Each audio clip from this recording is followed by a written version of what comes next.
Am I the a-hole for refusing to take in my disabled brother? So, I have an estranged, intense relationship with my mom and a lot of her side of the family. When I was 21, I became a single father to my daughter, Cece.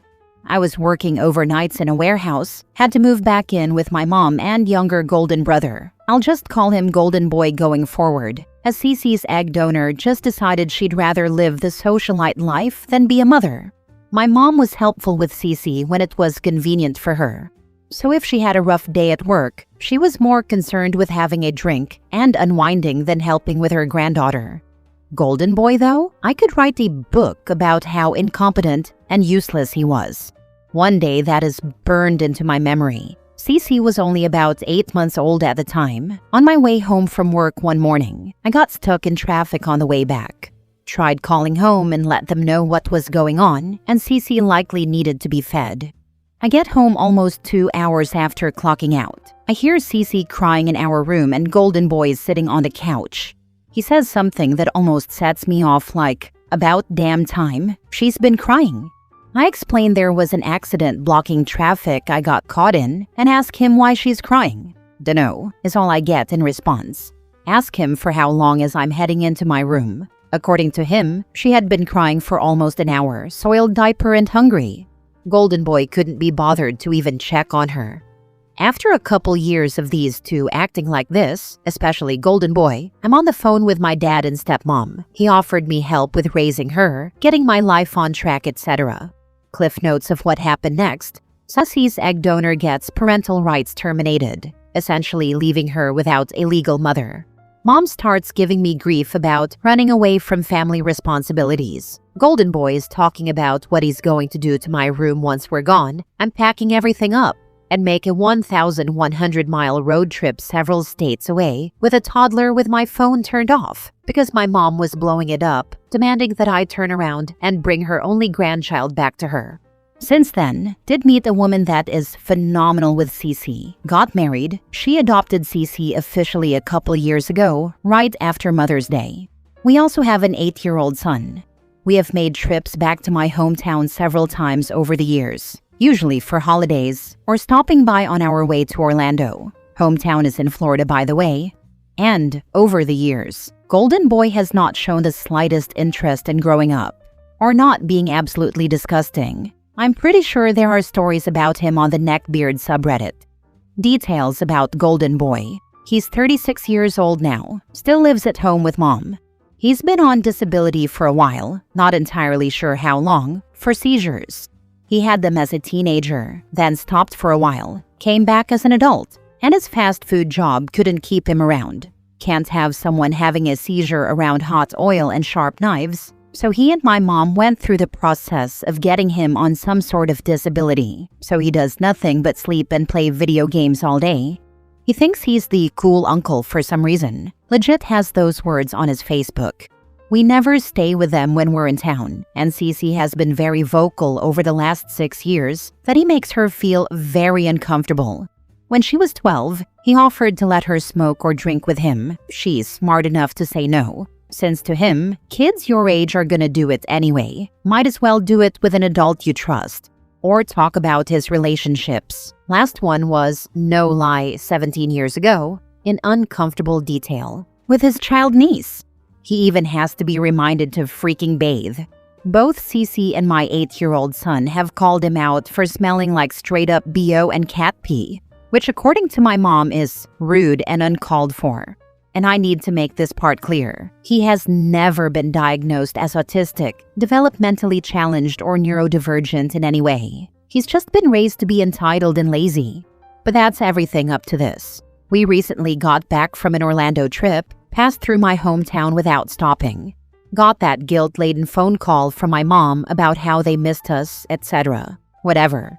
And she drops this thing. She updated her will to leave everything split between me and Golden Boy, and she wants me to take him in and take care of him if anything happens to her.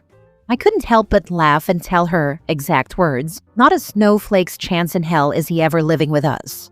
She knows he makes Cece uncomfortable, but her logic is since she's going off to college soon and will be out and on her own soon, that means we'll have the space for him and Cece won't have to worry about him.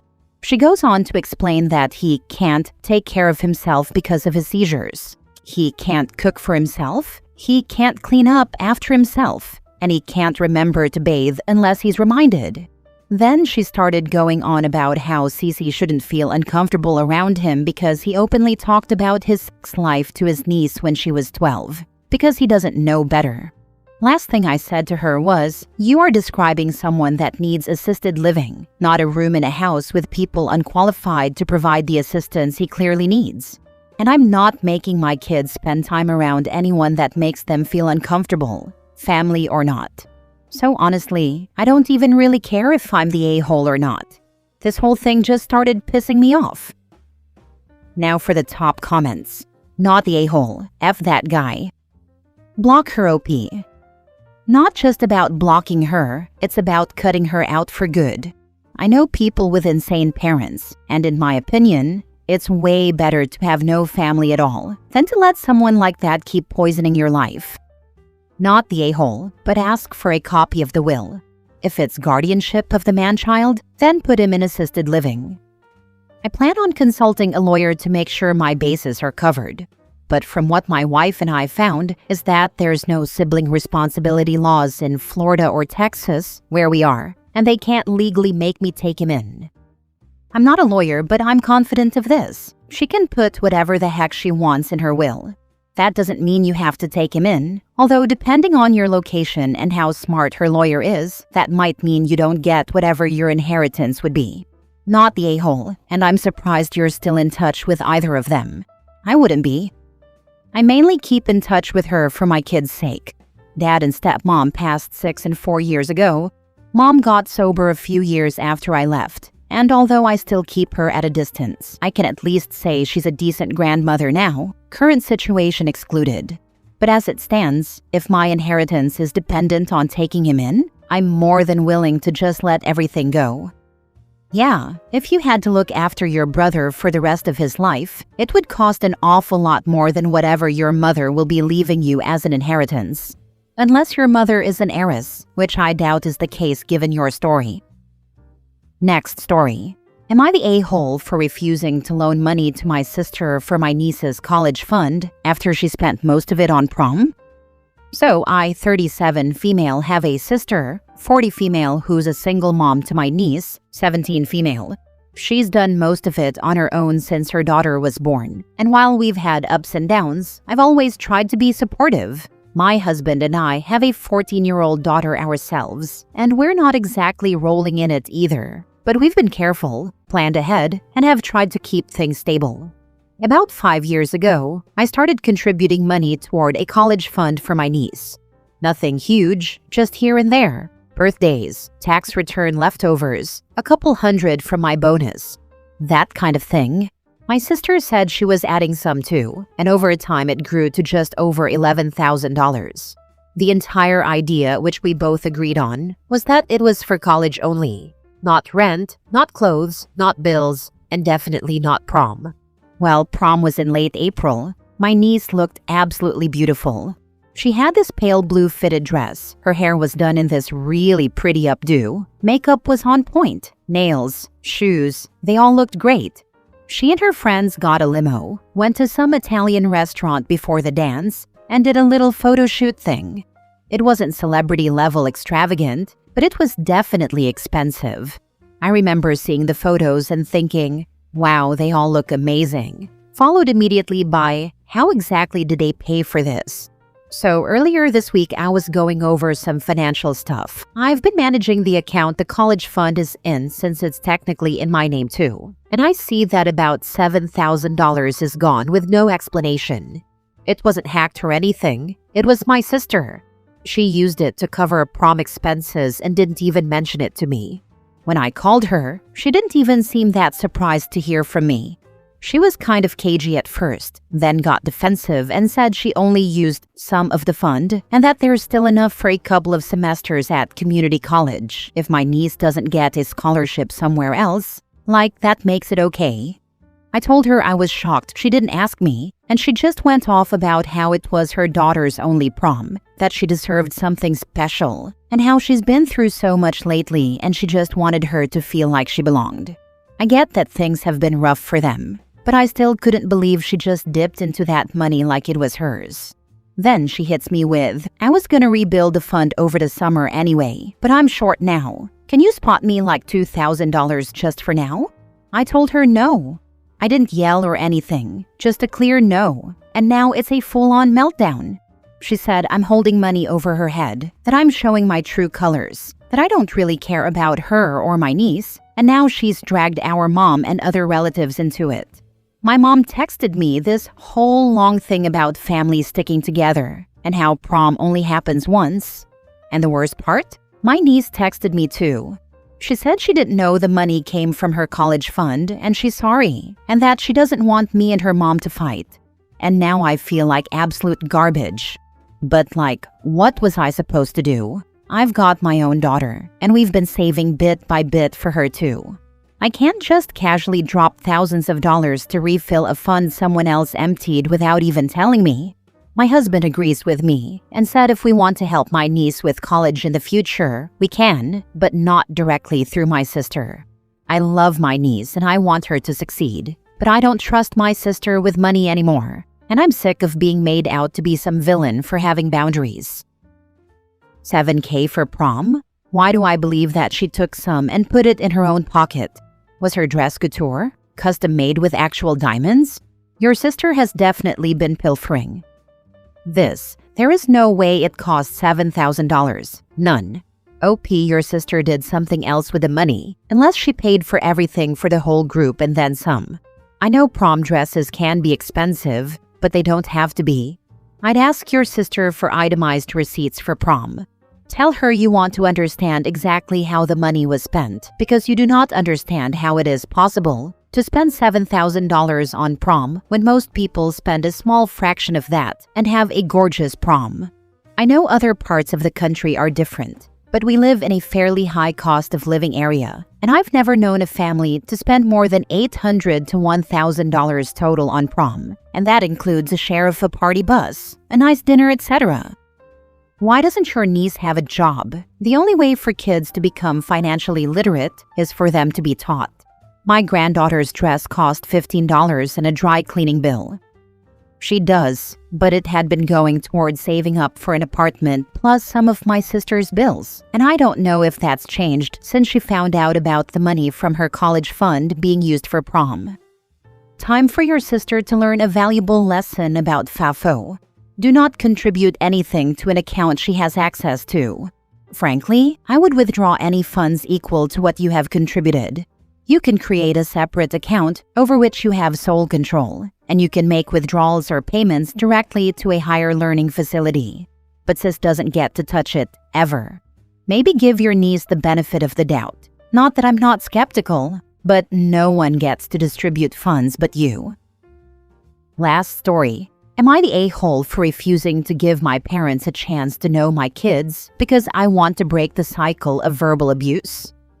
Growing up, my parents were verbally abusive.